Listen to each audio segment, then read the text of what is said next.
Assalamualaikum warahmatullahi wabarakatuh. Perkenalkan, nama saya Intan Nabila. Saya salah satu peserta dari program kebimbaan Unit Candraloka.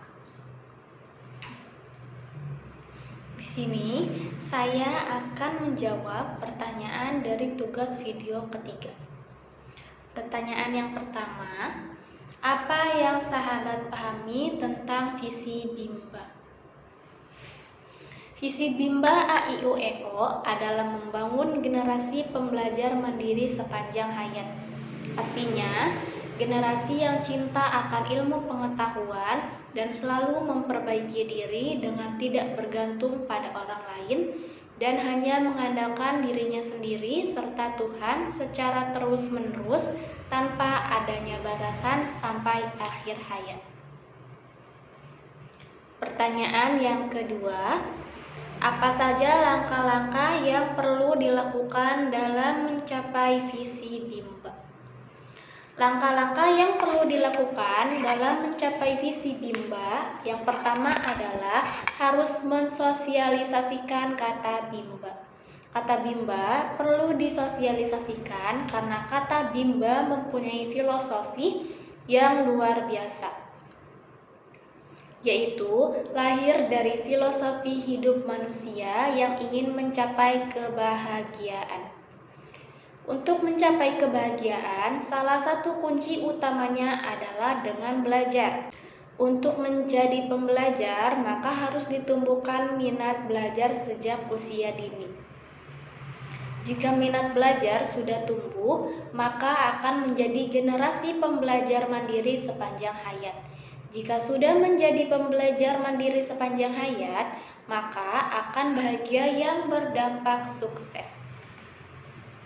Yang kedua adalah mensosialisasikan pentingnya menumbuhkan minat baca dan minat belajar anak sejak usia dini. Pentingnya menumbuhkan minat baca dan minat belajar anak sejak usia dini perlu disosialisasikan karena masih banyak orang dewasa yang belum menggunakan paradigma Bimba, yaitu belum memahami pentingnya menumbuhkan minat belajar sejak usia dini. Dengan adanya sosialisasi ini, orang dewasa lebih memahami bahwa menumbuhkan minat baca dan minat belajar anak itu sangat penting. Di Bimba AIUEO, untuk menumbuhkan minat baca dan minat belajar anak dengan metode fun learning, orang tua murid bisa menjadi sponsor dalam mengenalkan Bimba AIUEO kepada orang terdekat dan lingkungannya. Yang ketiga adalah membimbakan. Membimbakan adalah proses membimbing anak agar anak tumbuh karakter minat belajarnya. Tujuan dari proses membimbakan adalah untuk menanamkan karakter pembelajar sejak dini. Tujuan dari proses membimbakan adalah untuk menanamkan karakter pembelajar mandiri sepanjang hayat. Proses membimbakan perlu disosialisasikan karena dengan membimbing minat belajar akan berdampak pada kemampuan. Anak diarahkan dan dibimbing dengan konsep bermain sambil belajar, di mana tanpa anak sadari setiap kegiatan bermain yang dilakukan ada unsur pembelajaran di dalamnya.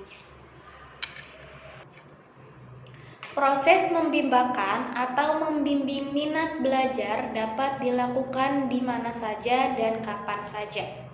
Membimbakan bukan hanya dilakukan oleh kepala unit dan motivator saja, tapi juga dapat dilakukan oleh orang tua murid yang sudah paham cara membimbakan menggunakan metode Bimba yang proses belajarnya 100% menyenangkan.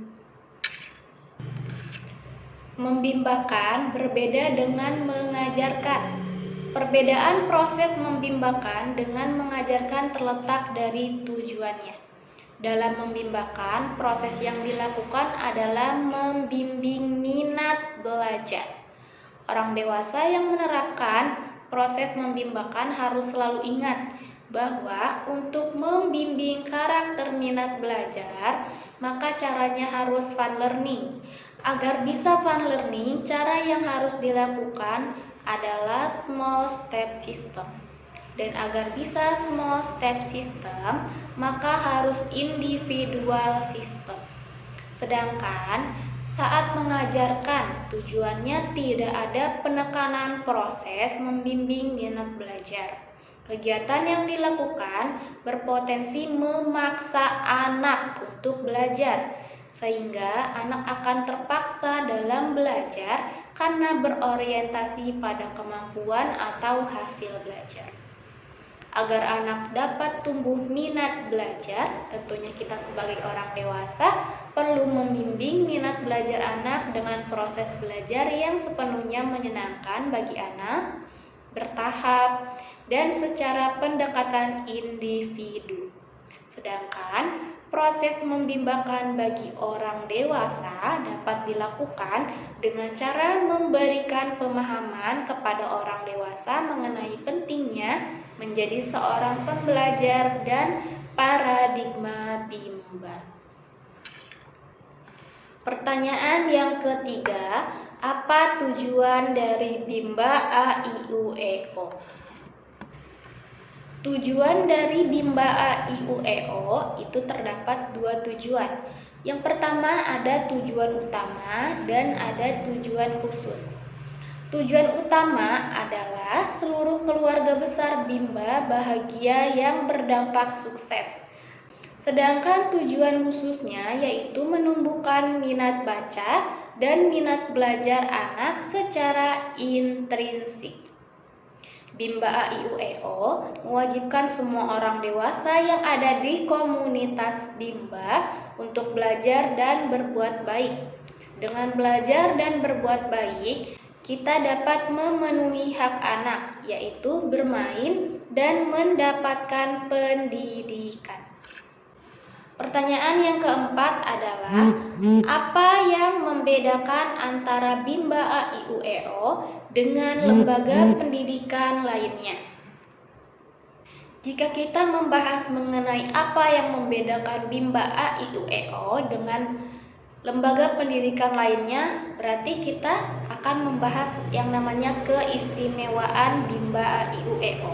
Perkembangan bimba A, I, U, E, O yang semakin pesat disebabkan oleh keistimewaan yang dimiliki bimba A, I, U, E, O. Keistimewaan ini merupakan salah satu hal yang membedakan bimba A, I, U, E, O dengan institut pendidikan lainnya.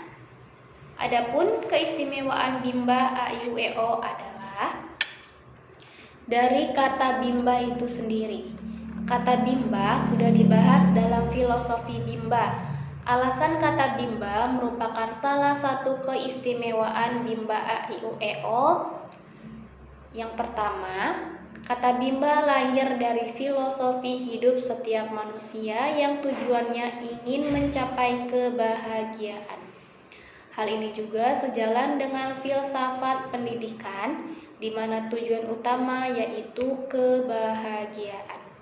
Sedangkan yang kedua, kata bimba merupakan paradigma baru yang berorientasi pada proses bimbingan minat baca dan minat belajar yang dapat meningkatkan kemampuan membaca anak secara luar biasa. Sedangkan keistimewaan yang kedua dari bimba A, I, U, E, O adalah adanya garansi BCA 372 bebas. Apa sih garansi BCA 372 bebas? Makna dari garansi BCA 372 bebas adalah garansi kemampuan membaca anak usia 3 tahun 0 bulan selama 72 kali pertemuan, meskipun tanpa harus dibantu di rumah.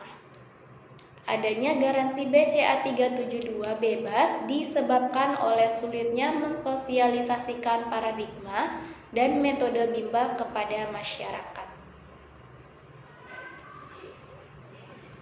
Adapun garansi BCA 372 bebas mempunyai manfaat. Yang pertama, bagi motivator.